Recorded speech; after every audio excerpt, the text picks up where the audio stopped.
કેમ છો વિદ્યાર્થી મિત્રો? હું નવીન પટેલ, મારી ચેનલ મેથ્સ વિથ નવીન પટેલમાં આપ સૌનું સ્વાગત કરું છું. આજે આપણે ધોરણ 11 ચેપ્ટર 1 ગણમાં સ્વાધ્યાય 1.4 દાખલા નંબર 5 થી શરૂઆત કરીશું. દાખલા નંબર 5માં કહે છે કે નીચે આપેલી જોડીઓનો છેદગણ શોધો. આ જે પણ જોડીઓ છે એ દાખલા નંબર 1માં આપેલી જે જોડીઓ હતી એ જ છે. અહીંયા ફરી રિપીટ થાય છે, પણ એમના વચ્ચે છેદગણ આપણે અહીંયા શોધવાનો છે. અને અગાઉ જે હતો એ યોગ ગણ હતો, બરાબર. હવે અહીંયા આપણે છેદગણની વાત કરીએ તો છેદગણમાં આપણે વ્યાખ્યામાં ભણ્યા છીએ કે બંને ગણમાં આવેલા સમાન જે ઘટકો છે એને લેવામાં આવે છે. તો અહીંયા આપણે x અને છેદગણની જે સંજ્ઞા છે એ ઊંધો u છે. તો અહીંયા આપણે શરૂઆત કરીશું. x છેદગણ u બરાબર આપણે x ના ઘટકો પહેલા લખીશું 1 3 5 છેદગણ u ના ઘટકો લખીશું 1 2 3. હવે જુઓ, બંનેના અંદર રહેલા જે સામાન્ય ઘટકો એટલે કે બંનેમાં આવેલા હોય એવા ઘટકો આપણે જોઈએ તો કે 1 અને 3 થશે. જો બંનેમાં 1 પણ આવેલા છે અને બંનેમાં 3 પણ આવેલા છે, 5 છે નહીં. ઓકે, તો અહીંયા આપણને આ છેદગણ મળ્યો x છેદ y. હવે એવી જ રીતે a અને b બે ગણ આપેલા છે. a બરાબર a e i o u અને b બરાબર સ્મોલ a સ્મોલ b અને સ્મોલ c. તો આપણે a છેદ b અહીંયા શોધીશું. તો કે a છેદ b માં a ના ઘટકો આપણે લખીએ a e i o u, એનો છેદગણ a b અને c. તો આ બંનેનો છેદગણ લઈએ તો શું આવે? તો કે બંનેમાં a એકલો જ કોમન છે, બરોબર. ત્યારબાદ બીજા કોઈ ઘટકો છે નહીં, તો આપણે એ લખીશું. ઈ તો છે નહીં, આઈ નથી, ઓ નથી, યુ નથી. ગમે તે એકના ઘટકો મેચ કરી લેવાના, જે સમાન હોય એ આપણે લઈ લેવાના. હવે ત્યારબાદ ત્રીજામાં જુઓ તો ત્રીજા દાખલાની અંદર મીન્સ પાંચમાનો ત્રીજો છે, એની અંદર જોઈએ તો એ બરાબર આપણને x કે જ્યાં x એ 3 ની ગુણિત પ્રાકૃતિક સંખ્યા છે. તો આપણે એ ને પહેલા આપણે યાદીની રીતે લખીએ. તો કયા કયા ઘટકો આવે? કે 3 ની ગુણિત પ્રાકૃતિક સંખ્યા એટલે કે 3 6 9 12 15 18 અપ ટુ ઇન્ફિનિટી. ત્યારબાદ b બરાબર લઈએ આપણે. તો b ના ઘટકો તરીકે જોઈએ તો કે x કે જ્યાં x એ 6 થી નાની પ્રાકૃતિક સંખ્યા છે. હવે 6 થી નાની પ્રાકૃતિક સંખ્યા એટલે આપણને ઘટકો મળે 1 2 3 4 અને 5. હવે ત્યારબાદ આ બંનેનો છેદગણ શોધવાનો. તો કે a છેદ b. તો એના ઘટકો આપણે પહેલા લખી દઈએ 3 6 9 12 15 18 અપ ટુ ઇન્ફિનિટી. અને એનો છેદગણ આપણે કરીશું 1 2 3 4 આ 5 ઘટકો ધરાવતા ગણ સાથે. તો આપણે જોઈએ બંનેમાં સમાન ઘટકો કયા? તો કે 3 છે બંનેમાં, બાકી કોઈ ઘટક છે નહીં. તો અહીંયા આપણે લખીશું 3. એકાદી ગણ મળે. તો અહીંયા આપણને a છે b બરાબર 3 એક જ સભ્ય ધરાવતો ગણ આપણને મળે છે. ત્યારબાદ ચોથામાં જુઓ તો કે a બરાબર એમાં પણ આપણે ગુણધર્મ રીતે આપેલું છે, તો એને આપણે યાદીની રીતે પહેલા લખીએ. તો a બરાબર આપણને શું મળશે? તો કે a બરાબર ઘટકો લખીએ તો x કે જ્યાં x એ પ્રાકૃતિક સંખ્યા છે એટલે કે બિલોંગ્સ ટુ n આવે. અને એની બીજી શરત આપી છે અસમતાની રીતે કે 1 x equal to 6 છે. અગાઉ આપણે જે દાખલા નંબર 1 કર્યો હતો એમાં ઇક્વલ ટુ ની જગ્યાએ માત્ર ભૂલથી <6 લખાઈ ગયો હતો અને એ મુજબ જ જવાબ સોલ્વ કરેલો છે, બરોબર. તો એ ધ્યાનમાં લેજો કે રકમમાં ભૂલ હતી. હવે જુઓ, આની અંદર આપણે <= છે એટલે કે 6 પોતે પણ આવે. તો આપણે કયા કયા ઘટકો લઈશું? તો કે x બરાબર આપણને 2 3 4 5 અને 6 આવે. એવી જ રીતે b ના ઘટકો લખીએ તો b ના ઘટકો તરીકે કયા કયા આવે? તો કે x કે જ્યાં x એ પ્રાકૃતિક સંખ્યા છે અને 6 x 10 છે. તો આપણે અહીંયા લખીએ કે 7 8 9 10 નથી આવે કેમ કે એકલું જ છે, ઇક્વલ ટુ છે નહીં. તો 7 8 9 આપણને મળે છે. તો અહીંયા બંનેનો છેદગણ લેવાનો છે. તો a છેદ b આપણે લઈએ કે a છેદ b. તો એના ઘટકો લખીએ 2 3 4 5 અને 6. એનો છેદગણ આપણે b સાથે કરીએ તો બી ના ઘટકો આપણને મળશે 7, 8 અને 9. હવે બંનેમાં સમાન ઘટકો હોય એવા ઘટકો લેવાના. તો કે 2 નથી, 3 નથી, 4 નથી, 5 નથી, 6 પણ બંનેમાં છે નહીં. બરોબર? તો બસ હવે આપણે ખાલી ગણ લખવાનો થાય તો એક પણ સભ્ય સમાન છે નહીં, તો ખાલી ગણ અથવા 5 પણ આપણે લખી શકીએ. એને આપણે ચલો હવે આપણે પાંચમાં જોઈએ તો a બરાબર 1 2 3 છે ને b બરાબર 5 આપેલો છે. તો અહીંયા પણ આપણે a છેદ b લખીએ તો કે 1 2 3 એનો છેદ ગણ ખાલી ગણ સાથે. તો ખાલી ગણમાં તો કોઈ સભ્ય હોતો નથી, તો એના ઉપરથી આપણે જોઈએ બંનેમાં હોય એવા સમાન ઘટકો કયા, તો કે એક પણ નહીં, એટલે કે ખાલી ગણ બંનેમાં કહેવાય એમ. ખાલી ગણ દરેક ગણનો ઉપગણ થાય. તો આપણને અહીંયા ખાલી ગણ મળે, અથવા આપણે એને 5 કહી શકીએ.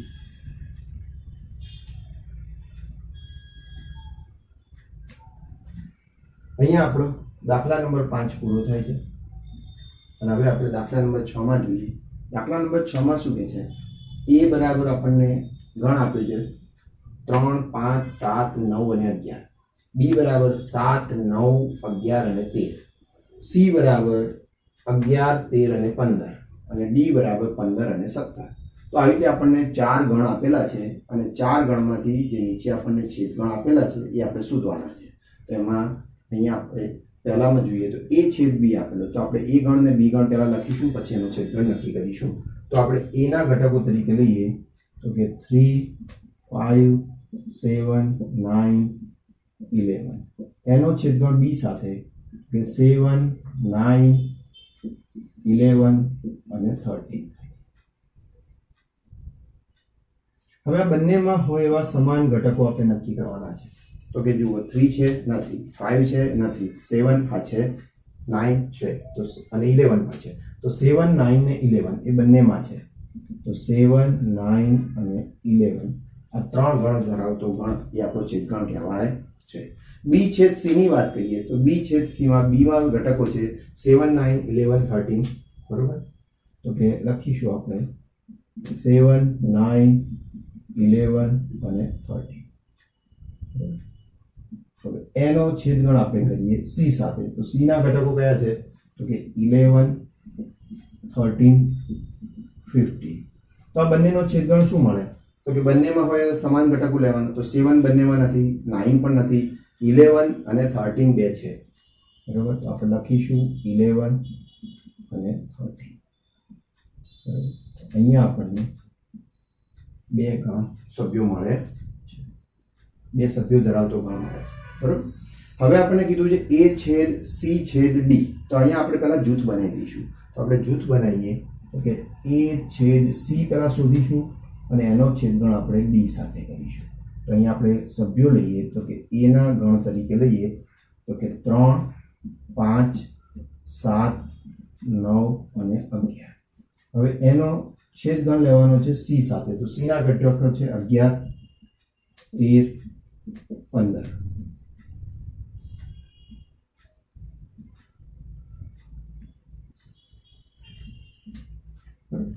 હવે આ બંનેનો છેદગણ લીધા પછી એનો છેદગણ આપણે d સાથે લેવાનો છે. d ના સભ્યો કયા છે, તો કે 15 અને 17.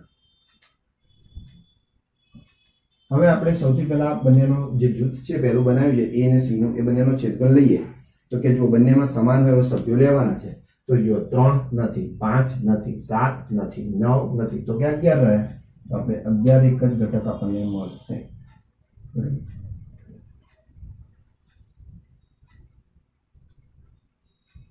તો આપણે 11 લઈશું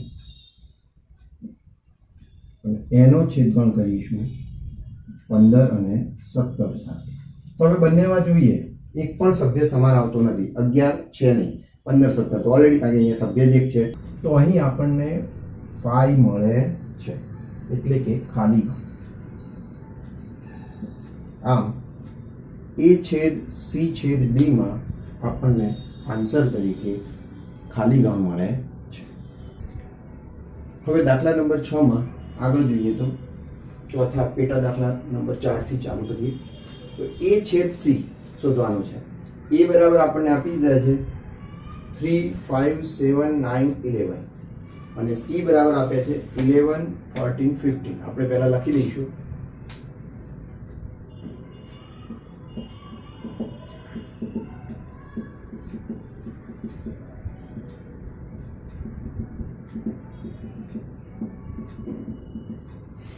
તો અહીંયા આપણે બંનેમાં જોઈએ. હવે છેદગણ છે તો 3 નથી, 5 નથી, 7 નથી, 9 નથી, માત્ર 11 છે. તો આપણે અહીંયા આન્સર આવશે 11. બરાબર. ત્યારબાદ બી છેદ બી ની વાત કરીએ તો બી ના ઘટકો કયા છે? તો કે બી ના ઘટકો તરીકે આપણને મળે છે 7, 9, 11, 13.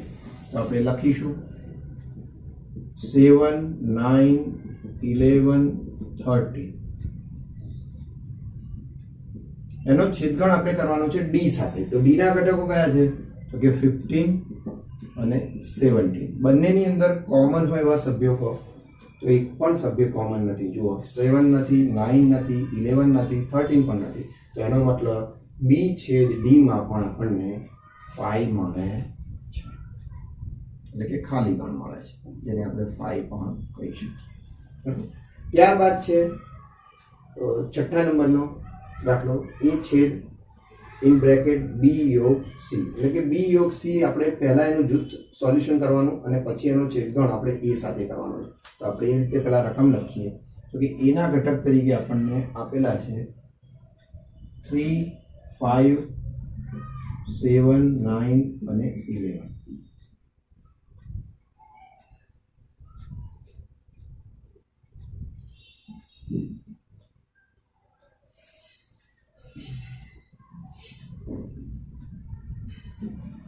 ત્યારબાદ જુઓ એનો છેદગણ આપણે લઈશું બી અને સી ના યોગગણ સાથે. બી ના સભ્યો છે 7, 9, 11, 13 અને એનો યોગગણ લઈશું સી સાથે. તો સી સાથેના ઘટકો છે 11, 13 and 15. બરોબર. તો સૌથી પહેલા આપણે એના ઘટકો તો એઝ ઇટ ઇઝ લખી દઈશું. એનો છેદગણ આપણે કરવાનો છે આ બંનેના યોગગણ સાથે. આ બંનેનો યોગગણ પહેલા લખી દઈએ. યોગગણમાં આપણે શું કરીએ છીએ? બી અને સી ના તમામ ઘટકો લખવાના, એકને એક ઘટક રિપીટ થવો જોઈએ નહીં. તો આપણે પહેલા બી ના ઘટકો બધા હું લખી દઈશ 7, 9, 11, 13. ત્યારબાદ જુઓ 11 આવી ગયો છે, 13 આવી ગયો, તો 15 બાકી રહે. તો 15 લખી દો. હવે બંનેનો છેદગણ આપણે લખવાનો છે. બંનેનો છેદગણ એટલે બંનેમાં સામાન્ય ઘટકો લખવાના. તો 3 તો છે નહીં, 5 છે નહીં, 7 છે,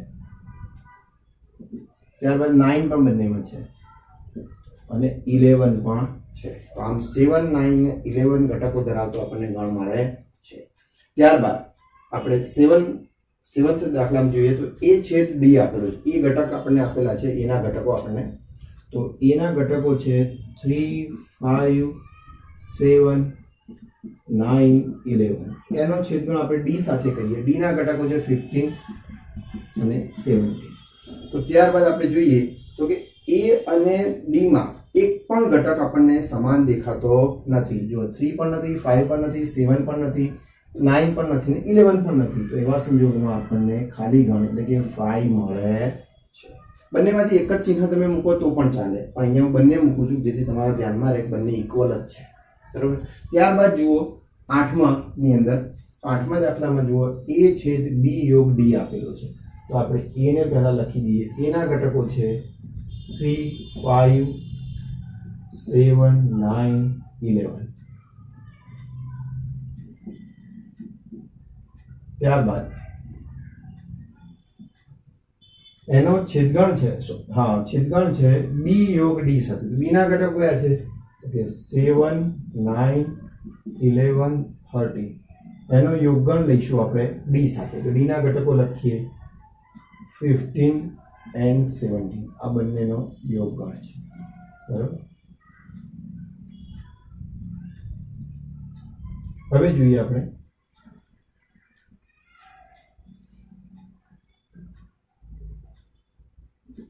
સૌથી પહેલા આપણે યોગગણ ક્લિયર કરી નાખીએ. જેમ આપણે અહીંયા આગળ કર્યું હતું એમ અહીંયા આપણે કર્યું બી યોગ સી કર્યું હતું એવી રીતે આપણે બી યોગ ડી પહેલા સોલ્વ કરી દઈએ. તો પહેલા એના ઘટકો તો એઝ ઇટ ઇઝ લખીશું 3, 5, 7, 9, 11. એનો છેદગણ કરવાનો છે, પણ પહેલા આપણે યોગગણ શોધી દઈએ.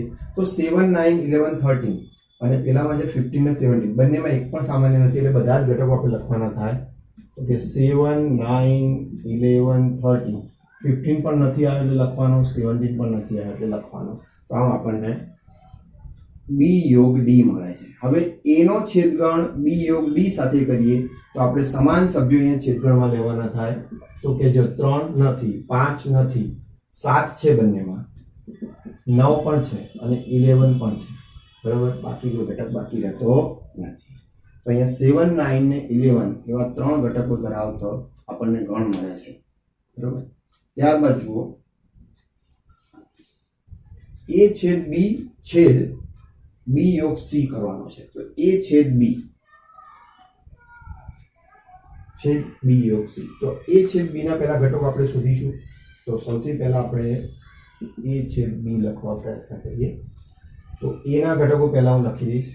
ઓકે, 3 5 7 9 11 એનો છેદગણ b સાથે. તો b ના ઘટકો છે 7 9 11 13. આ આપણો એક જૂથ થયું. એનો છેદગણ આપણે કરવાનો છે. તો બીજા જૂથ સાથે લખીએ. તો બીજું જૂથ અહીંયા નીચે લખું છું. બીજા જૂથમાં જોઈએ તો b ના ઘટકો લખવાના છે. તો b ના ઘટકો તરીકે આપણને છે,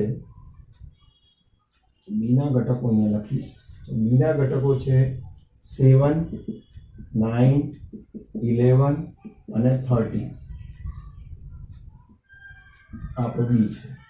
આ b નો યોગ ગણ c સાથે, યોગ ગણ c સાથે. તો c ના ઘટકો આપણે જોઈએ 11 13 15. બરોબર, હવે આ બંનેનો આપણે આન્સર લેવાનો છે. જગ્યાના અભાવ હોવાથી સીધી આપણે ચાલુ કરું છું એટલે શું આખું વ્યવસ્થિત લખી શકાય. તો અહીંયા આપણે બંનેનો છેદગણ, બંનેના પહેલા જે પેટા છે એને આપણે સોલ્યુશન આપીએ. એટલે કે a છેદ b નું પહેલા સોલ્યુશન આપીએ. તો a છેદ b માં ઘટકો કયા કયા થઈ શકે?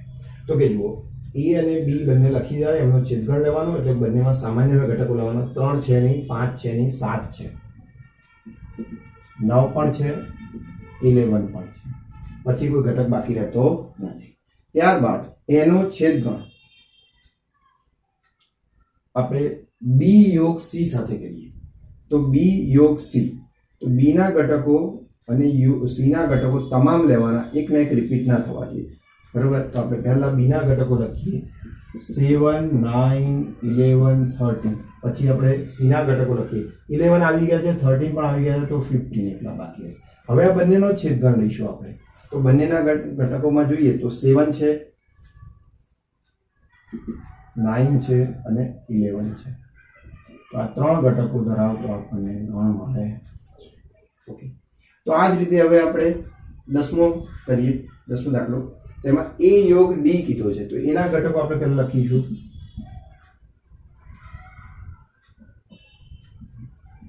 તો a ના ઘટકો છે 3 5 7 9 11. એનો યોગગણ થશે d સાથે. તો d બરાબર શું છે? 15 17. કૌંસ કમ્પ્લીટ. એનો છેદગણ કરીએ b યોગ d c, b યોગ c. b ના ઘટક તરીકે આપણે લઈએ તો કે 7 9 11 અને 13.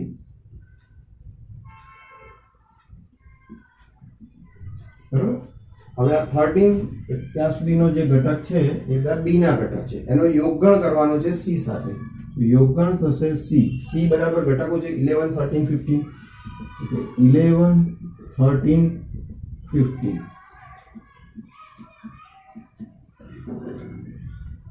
ચલો હવે આપણે જોઈએ તો કે બંનેમાં એક યોગગણ કરવાનો છે, અહીંયા પણ યોગગણ કરવાનો છે. બરોબર, તો હવે સૌથી પહેલા આપણે યોગગણમાં બધા જ ઘટકો લેવાના થાય. તો હવે બધા જ ઘટકો લઈએ તો કે 3 5 7 9 અને 11. ત્યારબાદ બીજા ગણની અંદરથી લઈએ તો 15 અને 17. એક પણ રિપીટ થતો નથી એટલે બંને લખવાના રહેશે.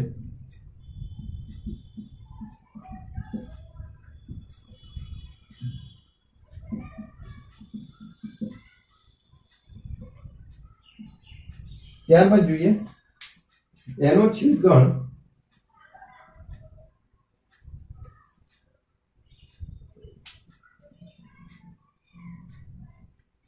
જુઓ, આ ઘટકોમાં પણ બંને બી અને સી નો યોગગણ કરવાનો છે. તો બી ને સી ના ઘટકો બધા જ લખીશું આપણે. તો પહેલા બી ના લખી દઈએ 7 9 11 અને 13. બરાબર. ત્યારબાદ જોઈએ 11 આવી ગયો છે, 13 પણ આવી ગયો છે, તો 15 થશે. બરાબર. હવે આ બંનેનો છેદગણની વાત કરવાની થાય. બે મુખ્ય ગણો આપણે શોધી દીધા છે. બરાબર. તો એ બંનેમાં જે કોમન હોય એ સભ્યો લેવાના થાય. કોમન એટલે કે સામાન્ય બંનેમાં હોય. તો કે જો 3 બંનેમાં છે નહીં, 5 પણ છે નહીં, પણ 7 છે, તો આપણે લખીશું 7. 9 પણ છે, 11 પણ છે, 13 નથી પણ 15 છે, અને 17 છે. બરોબર.